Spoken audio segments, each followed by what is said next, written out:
Hello दोस्तों। आज के क्लास में हम लोग यूपी डीएलएड प्रथम सेमेस्टर के कंप्यूटर विषय के वर्ष 2018 के क्वेश्चन पेपर को सॉल्व करेंगे। पिछले क्लासों में हम लोगों ने वर्ष 2023 से 2019 तक के क्वेश्चन पेपर को सॉल्व किया था। अगर आप लोगों ने नहीं देखा है तो डिस्क्रिप्शन में प्लेलिस्ट का लिंक है, उस पर क्लिक करके आप देख सकते हैं। कंप्यूटर 1 घंटे का पेपर होता है जिसमें 18 प्रश्न पूछे जाते हैं। 18 प्रश्नों में 5 बहुविकल्पी, 6 अति लघु उत्तरीय और 7 लघु उत्तरीय प्रश्न पूछे जाते हैं। बहुविकल्पी और अति लघु उत्तरीय प्रश्न 1-1 नंबर के होते हैं और लघु उत्तरीय प्रश्न 2-2 नंबर के होते हैं।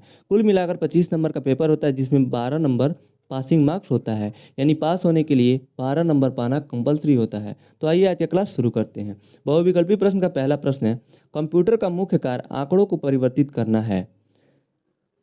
किस में? ऑप्शन ए है सूचना में, बी है यूनिक्स में, सी है लिनक्स में और डी है इनमें से कोई नहीं। इसका उत्तर ए सही होगा, ऑप्शन ए सूचना में। कंप्यूटर का जो मुख्य कार्य जो भी आंकड़ा उसको निर्देश देते हैं उसको सूचना में परिवर्तित करना होता है। दूसरा है प्रोसेसिंग कहलाती है। ऑप्शन ए है डाटा को व्यवस्थित करना, बी है डाटा की गणना करना, सी है उपयुक्त दोनों और डी है इनमें से कोई नहीं। इसका ऑप्शन सी सही उत्तर होगा, उपयुक्त दोनों, यानी डाटा को व्यवस्थित करना भी और डाटा को की गणना करना, इन दोनों को सम्मिलित रूप को प्रोसेसिंग कहते हैं। प्रश्न के तीसरा है हार्डवेयर शब्द का अर्थ है कंप्यूटर के। पहला है अनुदेशों से, बी है भौतिक पुर्जों से, सी है बैच सिस्टम से और डी है ऑपरेटिंग से। तो हार्डवेयर जो होता है भौतिक पुर्जों से, जिसको हम छू सकते हैं और देख सकते हैं, उसको हार्डवेयर कहते हैं। भौतिक पुर्जे जो होते हैं उनको हार्डवेयर कहते हैं। इसका ऑप्शन बी सही उत्तर होगा। प्रश्न संख्या 4 है सॉफ्ट कॉपी एक आउटपुट है तो हार्ड कॉपी है।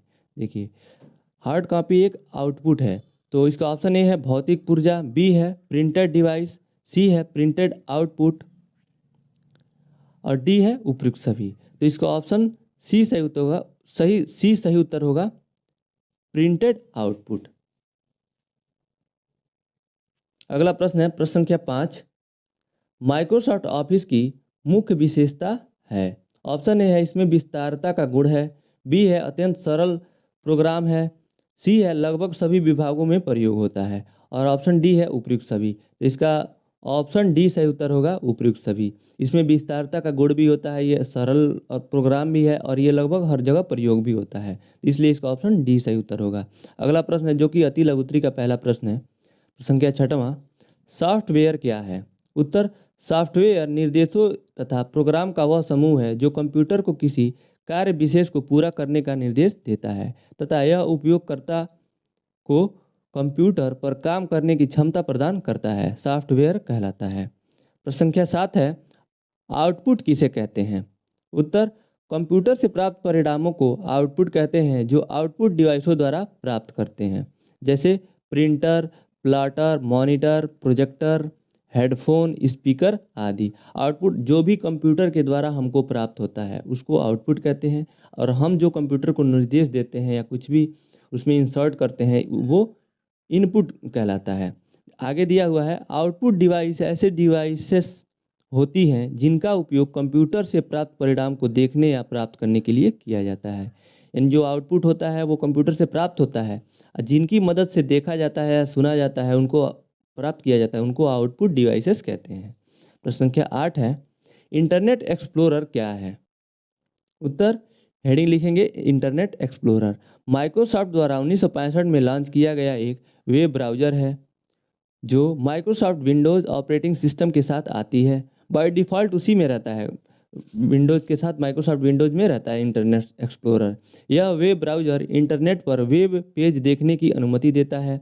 इसका उपयोग ऑफलाइन नेटवर्क इंटरनेट पर ऑफलाइन मार्केटिंग, स्ट्रीमिंग, वीडियो और गाने सुनने आदि में किया जाता है। इंटरनेट एक्सप्लोरर जो होता है क्रोम के जैसा होता है एक, और उस पर कुछ सर्च कर सकते हैं, गाने सुन सकते हैं, वीडियो देख सकते हैं आदि कामों में प्रयोग होता है। अगला प्रश्न है प्रश्न संख्या 9, MS आउटलुक क्या है लिखिए।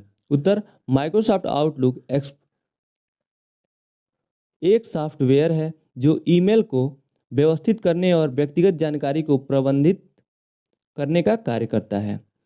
इसमें ईमेल और कैलेंडर को एक साथ एक ही जगह पर रखा जा सकता है तथा इसके माध्यम से ईमेल को भेजा और प्राप्त किया जा सकता है और किसी इवेंट को सेव कर सकते हैं।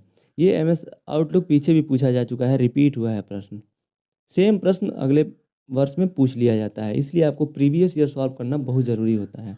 आप देखेंगे, आप कोई भी आप 5 या 6 साल का पेपर सॉल्व कर लीजिए और अपना पेपर उठा के देखिएगा, या फिर 4 साल कोई पेपर सॉल्व करके और 5वें साल का पेपर उठा के देखिए, उसमें से 70 से 75% प्रश्न वही रहते हैं या उसी से संबंधित रहते हैं। प्रश्न संख्या 10 है, डाटाबेस क्या होता है? उत्तर, डेटाबेस इलेक्ट्रॉनिक रूप से डेटा का एक व्यवस्थित संग्रह है जिसमें शब्द, संख्या, चित्र, वीडियो और फाइलें सहित सभी तरह का डेटा हो सकता है। या दूसरे शब्दों में कह सकते हैं, डेटाबेस का सीधा मतलब बहुत सारे डाटा का समूह जिन्हें एक जगह सिस्टमेटिकली स्टोर किया जाता है ताकि इसे आसानी से एक्सेस, मॉडिफाई और अपडेट किया जा सकता है। ये भी प्रश्न रिपीट हुआ है। प्रश्न संख्या 11 है, मल्टीमीडिया क्या है? देखिए, पिछले क्लास में भी हम लोगों ने पढ़ा था, 2019 में भी मल्टीमीडिया पूछा था और उसमें प्रयोग होने वाले हार्डवेयर का नाम पूछा था, लेकिन इसमें सिर्फ मल्टीमीडिया पूछा है। वहाँ लघुत्री में पूछा था, यहाँ अति लघुत्री में पूछा है। मल्टीमीडिया क्या है, लिखिए। उत्तर, मल्टीमीडिया में मल्टी का मतलब है बहुत या विविध और मीडिया का मतलब है माध्यम। अतः मल्टीमीडिया एक ऐसा माध्यम है जिसके द्वारा विभिन्न प्रकार की जानकारियों को विभिन्न प्रकार के माध्यमों जैसे संदेश, ऑडियो, वीडियो, एनिमेशन, ग्राफिक्स आदि का संयोजन करके दर्शकों, श्रोताओं तक पहुंचाता है। उसको मल्टीमीडिया कहते हैं। अगला प्रश्न है जो कि लघु उत्तरीय प्रश्न का पहला प्रश्न है। इसका आंसर आपको 50 वर्ड या उससे ज़्यादा में देना होता है। इसका प्रश्न है, ऑपरेटिंग सिस्टम को समझाइए। उत्तर, ऑपरेटिंग सिस्टम एक कंप्यूटर उपयोगकर्ता यानी यूजर्स और हार्डवेयर के बीच माध्यम है। यह एक सॉफ्टवेयर है जो फाइल प्रबंधन, फाइल मैनेजमेंट, मेमोरी प्रबंधन, मेमोरी मैनेजमेंट, प्रक्रिया प्रबंधन, प्रोसेस मैनेजमेंट, इनपुट और आउटपुट को संभालने और डिस्क ड्राइव और प्रिंटर जैसे परिधीय उपकरणों को नियंत्रित करने तथा सभी बुनियादी कार्य करता है। ऑपरेटिंग सिस्टम आगे दिया हुआ इसमें, अतः एक ऑपरेटिंग सिस्टम का प्राथमिक उद्देश्य अनुप्रयोगों को कंप्यूटर के हार्डवेयर के साथ इंटरैक्ट करने और सॉफ्टवेयर संसाधनों को प्रबंधित करने में सक्षम बनाना है। ऑपरेटिंग सिस्टम कई प्रकार के होते हैं, जैसे web operating system, real operating system, network operating system, mobile operating system, time sharing operating system आदि शामिल हैं। अगला प्रश्न है प्रश्न संख्या 13, हार्ड डिस्क ड्राइव से आप क्या समझते हैं? ये भी प्रश्न पूछा जा चुका है, रिपीट हुआ है। उत्तर है, हार्ड डिस्क ड्राइव एक हार्डवेयर डिवाइस है जिसका उपयोग मुख्य रूप से कंप्यूटर या इलेक्ट्रॉनिक डिवाइस में डेटा स्टोर करने के लिए किया जाता है। इसमें document, photo, pictures, text, video, software और अन्य डिजिटल फाइल सेव या स्टोर किया जा सकता है। अतः एक बड़ा स्टोरेज डिवाइस है अतः यह एक बड़ा स्टोरेज डिवाइस है जिसमें कई तरह का डेटा एक ही जगह और बड़ी मात्रा में स्टोर किया जा सकता है। यह गीगाबाइट या टेराबाइट का डेटा स्टोर कर सकता है। अतः इसमें कंप्यूटर या ऑपरेटिंग सिस्टम और सॉफ्टवेयर को भी स्टोर किया जा सकता है। देखिए, हार्ड डिस्क ड्राइव का मतलब मुख्यतः होता है कि मेमोरी होता है, लेकिन इसका साइज़ बड़ा होता है। इसमें कुछ भी स्टोर किया जाता है, इसमें स्टोर करके रखा जाता है। लंबे समय तक रखना हो तो आप उसमें डाल के और रख सकते हैं, और बड़ा इसका स्टोरेज बड़ा होता है। जैसे चिप आता है 1 GB, 2 GB, 16 GB, 32 GB का, वैसे ये टेराबाइट में आता है, गीगाबाइट और टेराबाइट में आता है हार्ड डिस्क ड्राइव। अगला प्रश्न है प्रश्न संख्या 14, डेस्कटॉप के विभिन्न अवयव क्या हैं? उत्तर, डेस्कटॉप एक पर्सनल कंप्यूटर है जिसमें एक डेस्क या टेबल पर रखा जा सकता है, उसे डेस्कटॉप कंप्यूटर कहते हैं। डेस्कटॉप के विभिन्न अवयव निम्न हैं। पहला है आइकन। जो डेस्कटॉप होता है, जो ऊपर ये मॉनिटर रहता है, उसमें जो आइकन छोटे छोटे प्रोग्राम्स के जो एप्लीकेशन जो होते हैं उसके छोटे छोटे जो फिगर बने होते हैं उन्हीं को आइकन कहते हैं। देखिए इसमें दिया हुआ है, यह एक सचित्र प्रतीक पिक्टोरियल सिंबल होता है। अतः जब एक इस आइकन पर क्लिक करते हैं तब उसे संबंधित फाइल या प्रोग्राम खुल जाते हैं। दूसरा है माई कंप्यूटर। इसमें सभी प्रोग्राम तथा सॉफ्टवेयर का बैकअप संग्रहित रहता है। यह उपयोगकर्ताओं यूजर्स को अपने कंप्यूटर ड्राइव को की सामग्री का पता लगाने और प्रबंधित करने की अनुमति देता है। तीसरा है रिसाइकिल बिन। इसमें वे सभी फाइलें और दस्तावेज डॉक्यूमेंट होते हैं जिन्हें हम अपने कंप्यूटर सिस्टम को से डिलीट कर चुके होते हैं। चौथा है टास्क बार। यह डेस्कटॉप के नीचे एक पतली पट्टी होती है जिसमें बाईं ओर स्टार्ट बटन तथा दाईं ओर घड़ी यानी क्लॉक रहती है। पांचवा है स्टार्ट मेनू। यह टास्क बार के बाईं ओर कोने पर होता है जिसमें क्लिक करने पर यह खुलता है। देखिए टास्क बार उसे कहते हैं, ये मॉनिटर हो गया, ये मॉनिटर होता है जो नीचे एक पतली पट्टी होती है, इसी को टास्क बार कहते हैं। और इसके जो बाईं तरफ शुरुआत में यही एक छोटा सा आइकन दिखता है, इसी को स्टार्ट मेनू कहते हैं। यहाँ पे दबाने पे सभी प्रोग्राम्स खुल जाते हैं। अगला प्रश्न है प्रश्न संख्या 15, ऑनलाइन कम्युनिकेशन क्या होता है? उत्तर, ऑनलाइन कम्युनिकेशन अपने विचारों को संकेतों, अभिव्यक्तियों, प्रतीकों वाले दिए गए शब्दों या किसी अन्य गतिविधि के माध्यम से दूसरों तक पहुंचाने की प्रक्रिया को संचार कहते हैं। विभिन्न प्रकार के ऑनलाइन संचार का उपयोग निम्न है। पहला है ईमेल। यह ऑनलाइन कम्युनिकेशन का एक प्रभावी माध्यम है जो इंटरनेट कनेक्शन के माध्यम से एक कंप्यूटर से दूसरे में इलेक्ट्रॉनिक रूप से संदेश भेजने और प्राप्त करने के लिए उपयोग किया जाता है। दूसरा है सोशल मीडिया। सोशल मीडिया का आज ऑनलाइन कम्युनिकेशन के लिए बहुतायत में उपयोग हो रहा है। इंटरनेट के माध्यम से वर्चुअल वर्ल्ड बनाता है, यानी सोशल मीडिया वर्चुअल वर्ल्ड बनाता है, एक अलग दुनिया बनाता है जो वर्चुअल रूप में रहता है। चौथा है त्वरित संदेश वाहक, इंस्टेंट मैसेंजर।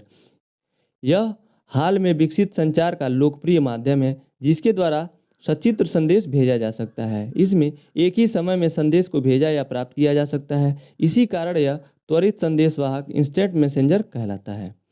अगला प्रश्न है प्रश्न संख्या 16, फेसबुक की सोशल नेटवर्किंग के क्षेत्र में क्या भूमिका है? उत्तर, फेसबुक की सोशल नेटवर्किंग के क्षेत्र में भूमिका निम्न है। पहला है फेसबुक एक एप्लीकेशन या नेटवर्किंग साइट है। दूसरा है इसके माध्यम से हम किसी व्यक्ति को संदेश भेज सकते हैं। तीसरा, इस ऐप पर अकाउंट बनाया जा सकता है। चौथा, इस ऐप पर अपनी तस्वीरें अपलोड कर सकते हैं। पांचवा, सोशल नेटवर्किंग दोस्तों, परिवारों या साथियों से जोड़ने के लिए इंटरनेट आधारित सोशल मीडिया प्लेटफॉर्म है।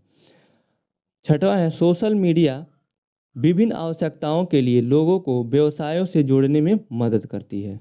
आप फेसबुक के सोशल मीडिया नेटवर्क के क्षेत्र में क्या भूमिका है ये बताना है। आप जो भी उसके बारे में जानते हैं जो कि हेल्प करता है समाज को या आपको खुद को, वो आप इसमें लिख सकते हैं। कोई ज़रूरी नहीं है जो लिखा है वही आप लिखेंगे। प्रश्न संख्या 17 है, किसी पीडीएफ तथा वीडियो को किस प्रकार अपलोड किया जाता है? उत्तर, किसी पीडीएफ तथा वीडियो को अपलोड करने के लिए संबंधित वेबसाइट पर जाकर फाइल सेलेक्ट करने के बाद फाइल ब्राउज करके वेब पेज पर अपलोड पर क्लिक करें, जिससे पीडीएफ या वीडियो अपलोड हो जाएगा। पीडीएफ का पूरा नाम पोर्टेबल डॉक्यूमेंट फॉर्मेट होता है। इसका विकास एडोब द्वारा 1992 ईस्वी में किया गया। यह एक तरह का फाइल फॉर्मेट होता है। अगला प्रश्न है प्रश्न संख्या 18, जो कि इस प्रश्न पत्र का अंतिम प्रश्न है। एमएस वर्ड का परिचय दीजिए। उत्तर, एमएस वर्ड को चार्ल्स सिमोनो और रिचर्ड ब्राडी द्वारा विकसित किया गया था, जो 1981 में बिल गेट्स और पॉल एलन द्वारा नियुक्त पूर्व जेरॉक्स प्रोग्राम थे। एमएस वर्ड को 1983 में पहली बार जारी किया गया था। एमएस वर्ड को विनवर्ड एमएस वर्ड के नाम से जाना जाता है। एमएस वर्ड का पूरा नाम माइक्रोसॉफ्ट वर्ड है। यह एक एप्लीकेशन सॉफ्टवेयर है जिसकी मदद से हम रिपोर्ट या पत्र तैयार कर सकते हैं तथा अभिलेख को संपादित कर उसे और उपयोगी बना सकते हैं। अपने पर्सनल कंप्यूटर पर एमएस वर्ड खोलने के लिए इस सरल चरणों का पालन करें। सबसे पहले आपको एमएस वर्ड खोलने के लिए स्टार्ट बटन पे क्लिक करना होगा, जिससे आल प्रोग्राम आ जाएगा। आल प्रोग्राम से एमएस ऑफिस में जाना पड़ेगा। एमएस ऑफिस में दिया होगा एमएस वर्ड का ऑप्शन, उस पर क्लिक करेंगे तो एमएस वर्ड खुल जाएगा। तो इसी के साथ आज का प्रश्न पत्र यहीं समाप्त होता है। इस वीडियो को देखने के लिए आपका बहुत बहुत धन्यवाद दोस्तों।